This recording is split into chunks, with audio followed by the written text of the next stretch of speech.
Been discussing your colleague Boris Johnson. Do you hope he will join your campaign?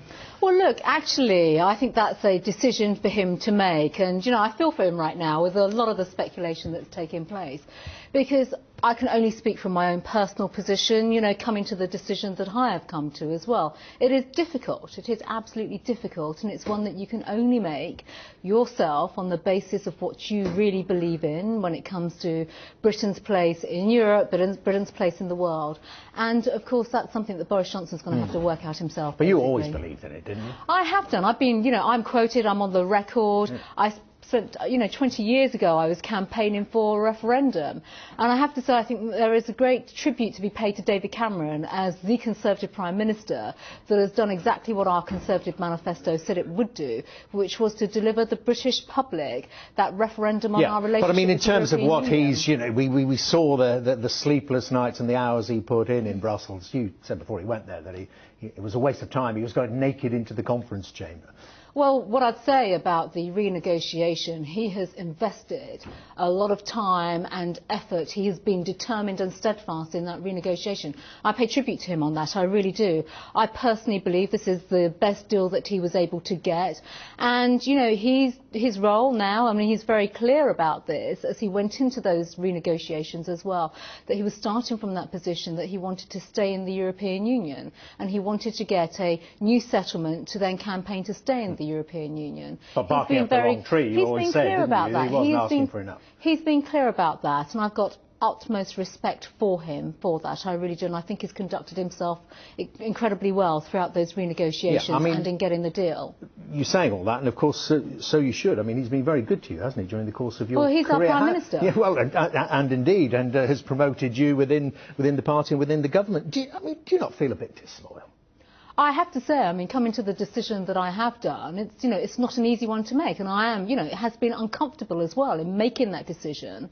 But this is a position that I firmly believe in. You know, I've started off saying as well, I've got long-standing, long-held views on Europe, the institutions of Europe. Fundamentally as well, though, I have always believed there has been a democratic deficit as well in Britain's relationship with the European Union. And that's why it's important we have this referendum. We have a Conservative Prime Minister that has delivered this referendum, or will be delivering the referendum on June the 23rd. It's not up to us, though, as politicians. I firmly believe that. I've said this for many, many years.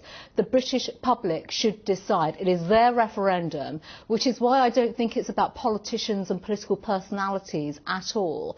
I think ultimately this referendum will bring forth the arguments. The public will be able to decide, and rightly so. It is their choice and their decision. The question in this referendum is pretty binary. We're either in or we're out, and that's a choice that people will have to make. And is it a binary choice about the Prime Minister's future? I mean, would you feel any regret if ultimately, we don't know how the campaign will pan out, we obviously don't know the result, but if it does ultimately end the Prime Minister's career? Our Prime Minister is here to stay. Let's be very clear about this. This is a referendum that the Conservative Party are delivering. We stated that in our manifesto very clearly. This is not about the future of David Cameron. We should be absolutely clear about this.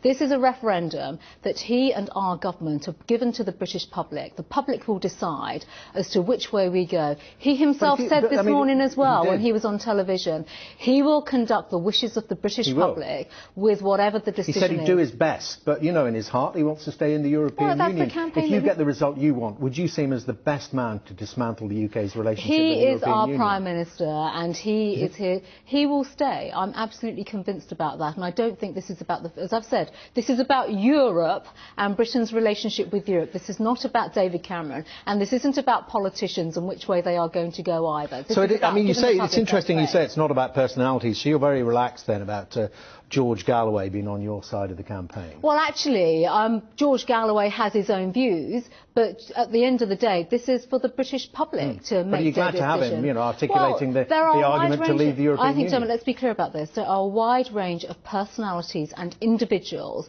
associated with both campaigns. They will make their points, and that's up to them. But ultimately, this is for the British public to decide. And I should just say as well, I don't think it is for politicians to be overstating their roles and their positions and their points.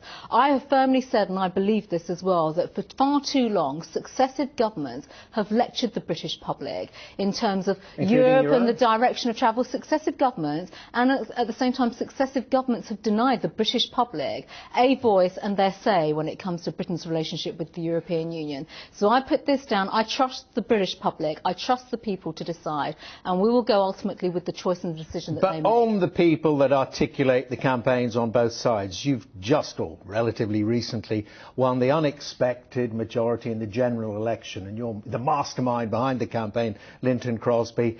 Cut to the quick, said it's very simple, it's about leadership. Our leader's better than their leader, Ed Miliband at the time. It was about personalities. The British public made their decision partly on the basis of who they thought was best placed to take us through the future. I think the general election is very different. And you've been on this programme talking to me about how David Cameron was the right man. But now it doesn't matter who leads. This is very different to a general election. You know, leadership of your country. Well, it's an even more binary choice. You just said it. Well, this is a binary choice in the referendum question itself, whether or not we stay in or leave the European Union. The two campaigns will articulate the case, they will make the points over the next 124 days, and during that time of the campaign, throughout the country, this isn't just the media and the Westminster bubble as well, talking about the issues that matter around Britain's relationship with Europe and our place in the world. This will be for the public to decide, so they themselves. On your side of the campaigns, you think it's fine to have so many different Leave campaigns, grassroots out, Leave dot. Well, there'll be a designation. Vote Leave. There will be a designation by the Electoral Commission. So, I mean, are you saying that it is important to have a very clear message articulated by a few people at the top, or it doesn't matter? We can have the Tower of Babel. It doesn't matter what people say. No, I take the view very clearly. Of course, once we're into the designated campaign period and the group is designated and has its official role, what I'm saying is I don't think the voice will be just that of politicians. There will be business voices, there will be members of the public from around the country as well. You know, as I've said, this isn't a London and the South East referendum. This is a nationwide campaign. Sure. And ultimately, this is the choice for Britain to decide, which is why having the wide ranges of voices, which are not dominated by politicians, I think is incredibly important. And are you saying that when it comes to business leaders with a degree of information, with some insider knowledge? Have you got some big beasts, do you think, to come out on your side of the campaign? I welcome all business voices to this debate, and I don't think it's about big business. But should we watch this space? No, it's not about business. It's about all of us. But should we watch this space? Maybe you've got some inside information. Well, we should, we're at the start of a campaign right now. There'll be many voices that will come to the table and express their views, and that's exactly what we should expect during the campaign. And when it comes to businesses, I don't think this campaign should be dominated by the voice of big business or corporate voices. There are plenty of small businesses out there. Right. In my constituency alone, 85% of my constituents are employed by SMEs. Those SMEs speak to me about Europe a lot. So there'll be a range of voices in this campaign. And do you think more members of your own party, I hear someone from the Whip's office is about to declare, more senior members of your party? My own personal sense is that there are many of my colleagues that have long-held views on Europe and Britain's relationship with the European Union.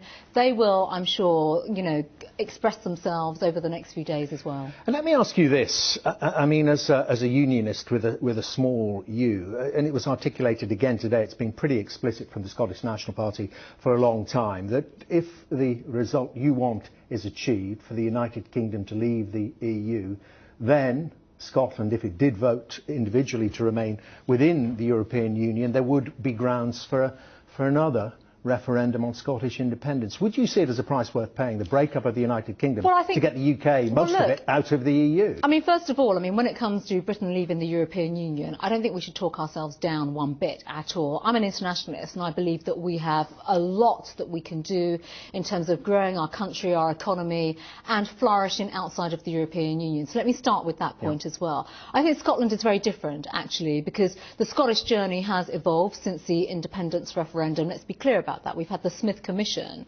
There are discussions taking place in government right now still in terms of delivering the Smith Commission. We have the Scotland Bill. So, delivering Smith is absolutely the priority of this government. And I think that is the current focus. It's not about speculating about a future referendum or what will come afterwards. The focus of this government, quite rightly, is working with the Scottish Government on devolving the powers that the Smith Commission very clearly stated should be devolved. That is the discussion that is taking place raised today. This isn't about a future discussion or a future referendum. But the Scots, I mean, the First Minister is explicit that depending on the outcome, there may well be strong grounds for another referendum. Well, she's speculating. On Scottish independence. She also has her own election. We're sitting here speculating about the outcome of the EU referendum. Of course, that's what we do. We're looking forward. We look to the future. It's what you do. We should also make the case as well and make the point that in Scotland alone they have their own elections this year too. And at the same time, you know, that against the backdrop of delivering the Smith Commission as well, which is incredibly important for the government here in Westminster, but also for the Scottish Government as well. That is the focus right now. OK. Priti Patel, very good to see you. Thank you very much indeed. And you don't want to lead one of these campaigns? Just got to ask that. I'm here as a supporter and a voice for the Out campaign. One of the many voices. OK, very good to see you. Thank you very much indeed.